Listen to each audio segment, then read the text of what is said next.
I'm curious. I mean, in that time, you are 30-something, around 40, and you are very successful for a young composer. If you met Sakamoto in 1990, would you be friend, or what kind of person he was? Yeah, he was very selfish. He thought that he could do anything he wanted.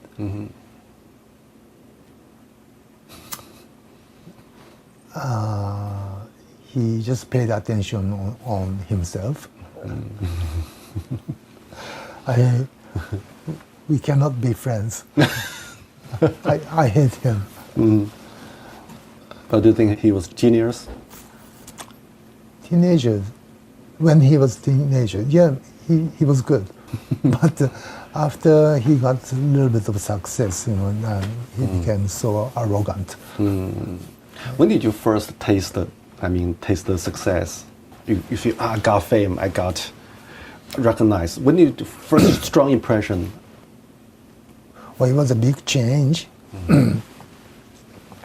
At the time of the second album of YMO came out. Suddenly, it became a huge hit. In one night, I couldn't walk on the streets because everybody, YMO. And I hated to be,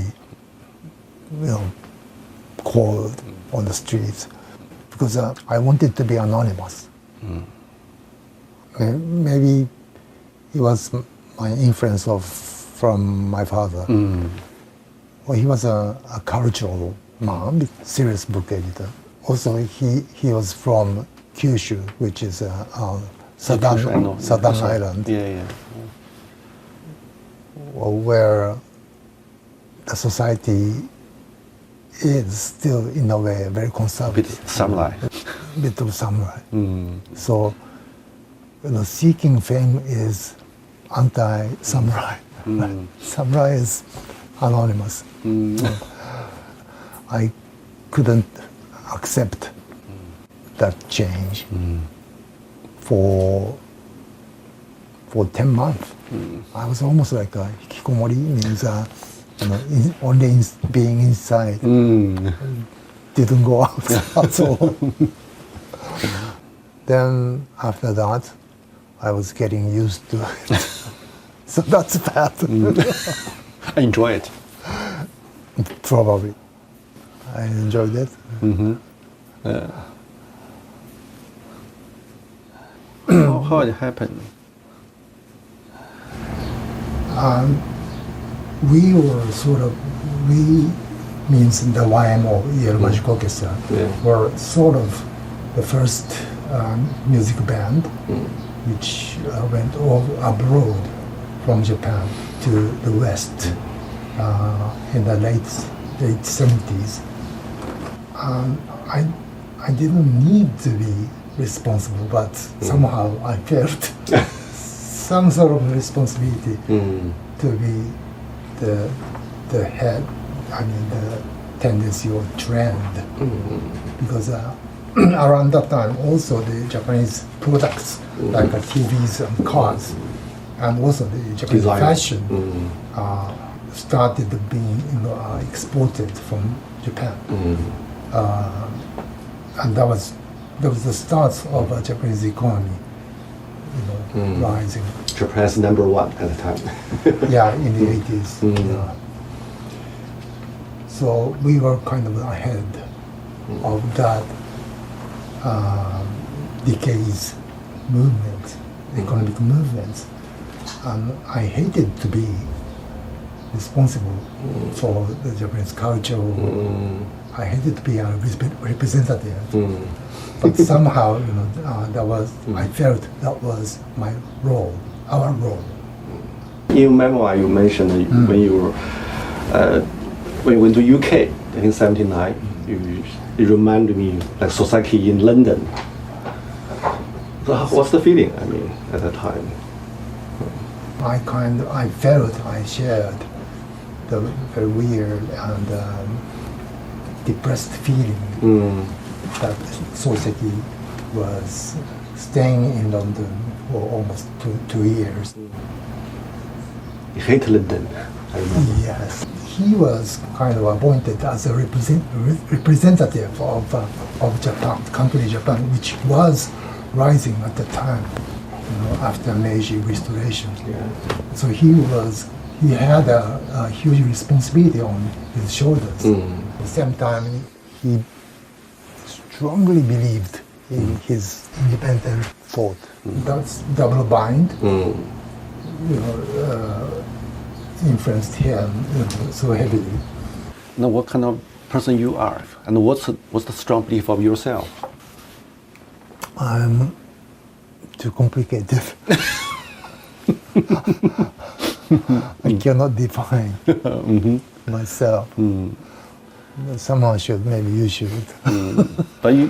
But actually, you are very determined. It seems that everything is uncertain, but inside it's very determined. Not? I'm very weak. I'm a very weak person too. Why did you say weak? How? The same as everyone. If you see maybe tons of money, if there is a beautiful woman, or good food, good wine. You enjoy life? Yes, it's not bad, but then sometimes we have to draw a line, obviously. Draw to do or not, right? When did you find the line? I mean, maybe when you were young, not maybe lots of temptation, lots of good things to seduce you actually. Yes. But when did you find that it line is important? I need a line. Like we have a big problem in Okinawa. We have still big problems in Fukushima at the accident site. But the government is planning to do the Olympics next year, which is wrong. So even though I was asked to do something for the Olympics, but I said no. So it's my line. I had to be determined for some sense. So when did you got the feeling? I mean, is there any conflict between, for artists? I mean, one side about thinker side, the other artistic side. There are two sides conflict, or for you they can.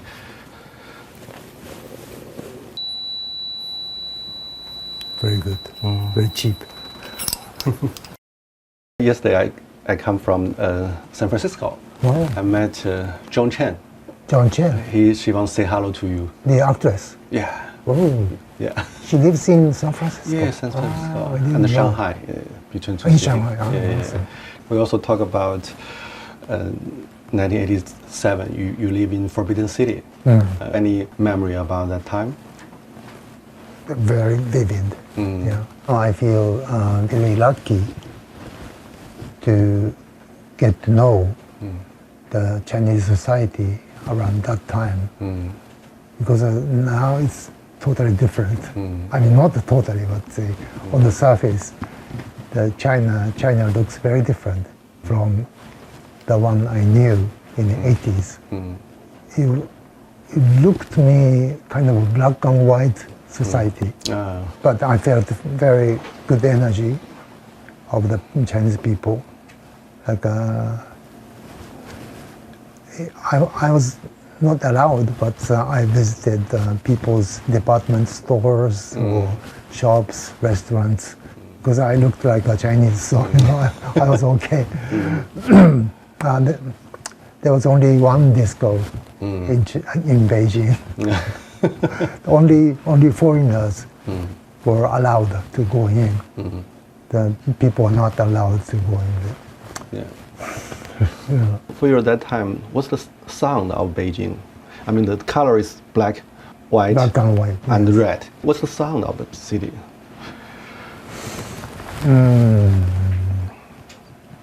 I remember the sounds of bicycles. I mean, less cars, of course. and also quiet because we were staying in the famous Beijing hotel next to the Tiananmen Square.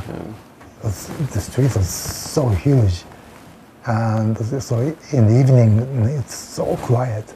And what's the sound of the Forbidden City? It's kind of empty. I mean, it's still the architecture. It's so beautiful. So looking at the yards and walls, the palace, as if still emperor is living in his time. But we know it's empty. So it's kind of sad. Maybe that made me feel this. I strongly remember the sound of the wind, sort of the loneliness. How about the working process? I mean, when you were making the music for the movie, you imagine the loneliness of the emperor a lot. I mean, you needed the rhythm, you needed the image, or you needed maybe the smell. What kind of thing makes your first inspiration? Well, there's no one method. I always say that if there's a method which I should follow to make me able to write music directly, I would follow. But there's no such a method. So anything could help. For me to get an inspiration, a smell, or a memory, or photographic memory, a sound, or just a fresh image of TV news, whatever. Memories of being in China, not only Beijing, but we went to Beijing, Dalian, and Changchun. Those memories heavily influenced me to write the music for The Last Emperor, of course. I went to a department store to buy one bicycle. The loudness of inside the department store, right after it opened, I mean, the people were waiting outside of the entrance of the department store. And it opened at 10 o'clock, and they just tried to jumping in. Everybody was trying to jumping in, so it was like so chaotic. The inside was so chaotic, and everybody was putting grab something. Yes. No, this is mine. No, this is mine. No, I'm the first one. Like that. It was also like fights and chaos going on. So loud, it's a good energy. I mean, people's energy, everyday life's energy, and so that made me smile a lot. That sound was the most impressive one. Before I come here, I went to midnight Forbidden City around the world. I tried recording some sound for you, but all about the car on the road. Now we have a lot of cars. And also a wind in the midnight making it. Oh.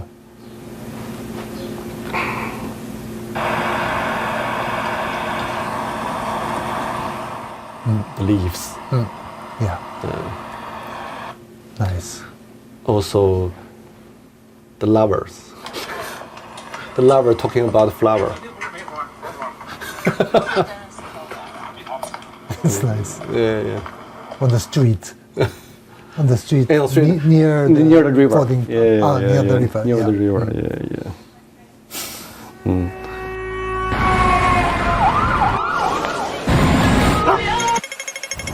I cannot get so many interesting sounds anymore from New York. Yeah. So you should move to other city. Yes. I mean, those cities like New York, Tokyo, or Beijing. Yeah. Beijing might be a bit different, but they have very similar sounds. Very similar, and always like cars. Yeah. So that's kind of frustrating. Well, it is frustrating. I think the World Trade Center. You take camera, I remember. I was here, firefighters all over. From here, from there. 18 years has passed so quickly. Got the feeling. I mean, is there any conflict between, for artists, I mean, one side about thinker side, the other artistic side? There are two sides conflict, or for you they can? I was so rebellious in the 60s. The students' movements in the 60s, basically anti-Vietnam War, anti-America sentiments was inside. So the anti-spirit is part of your DNA. Yes. But I'm also thinking, being anti is sometimes too easy or not too deep. So after 9/11, I and my friends published one book, one thick book called No War, and I entitled No War instead of Anti-War. That evening of the day, almost all New Yorkers, like more than 90% of New Yorkers, became very patriotic, which frightened me. I mean, in a way, I could understand, your city was attacked, terrorized, such a very unprecedented way. But still, and then all the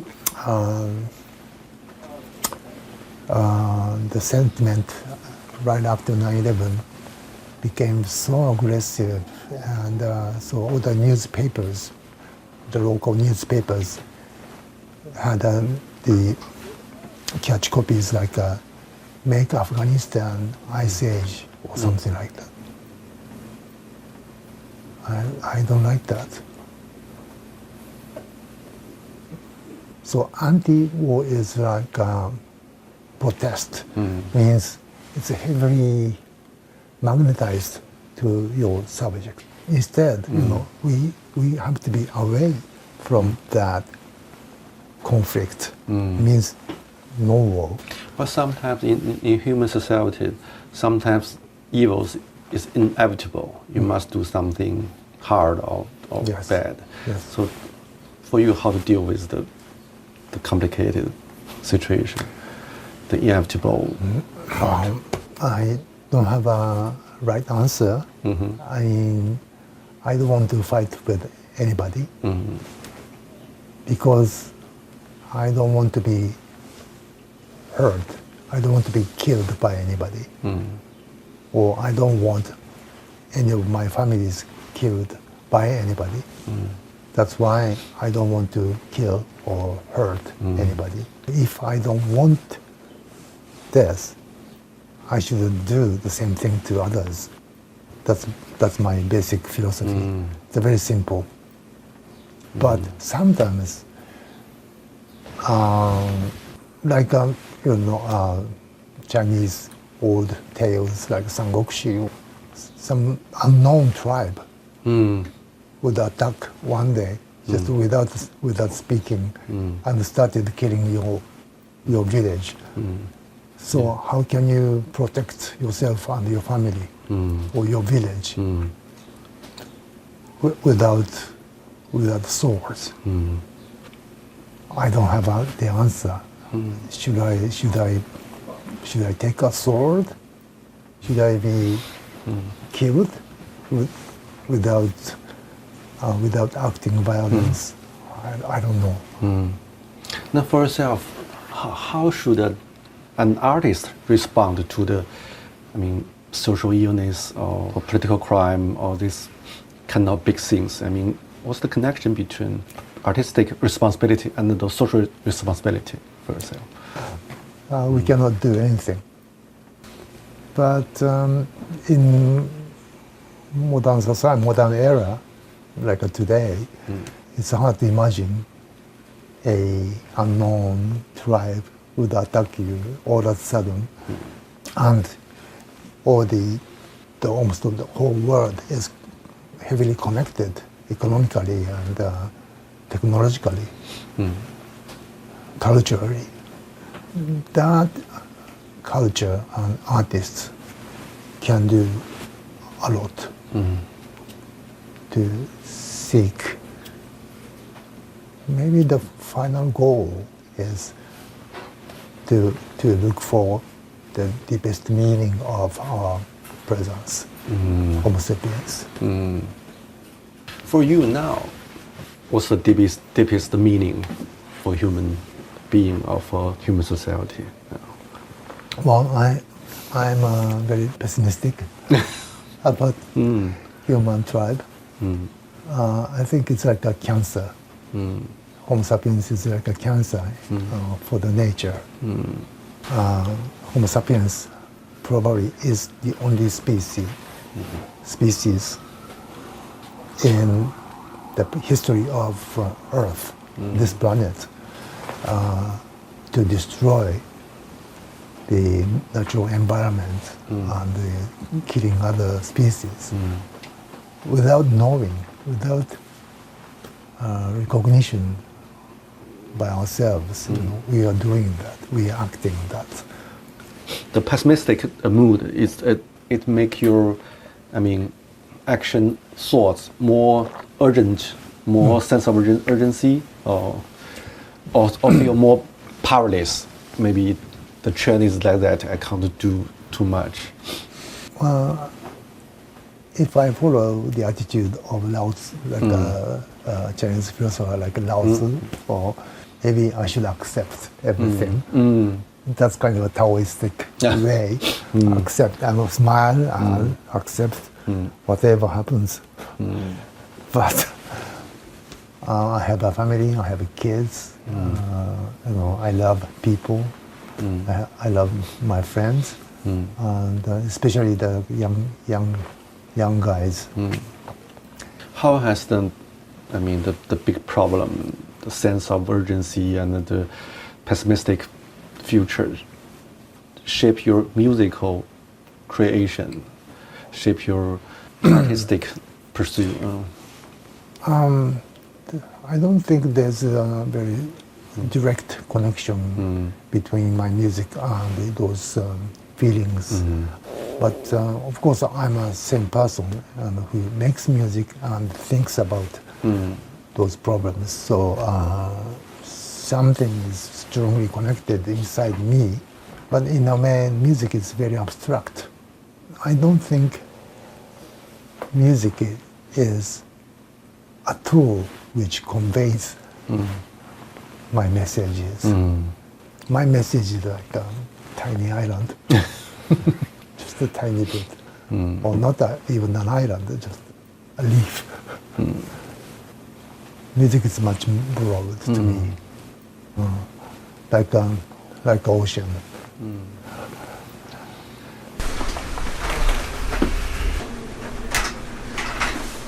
This is Debussy, 66. So, what? You're 14? Yeah. I was so into Debussy. So I wanted to know everything about Debussy. But there weren't so many books about him at the time in Japan. 14 years old, Ryuichi-san.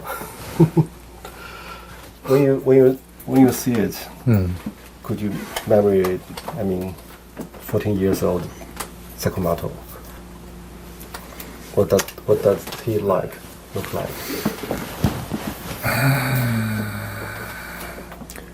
Yeah, I was very shy. Very dark. Not happy?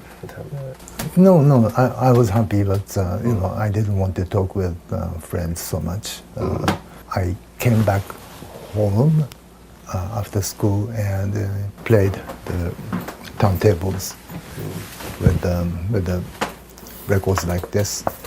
When I was listening to the pieces, I was looking at the scores to find out what's the secret behind the music. Yeah, this is the album, the record.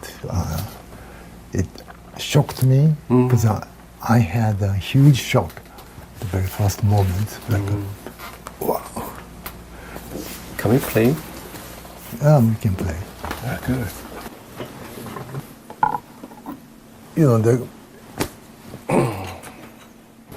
I have to do the deep breath.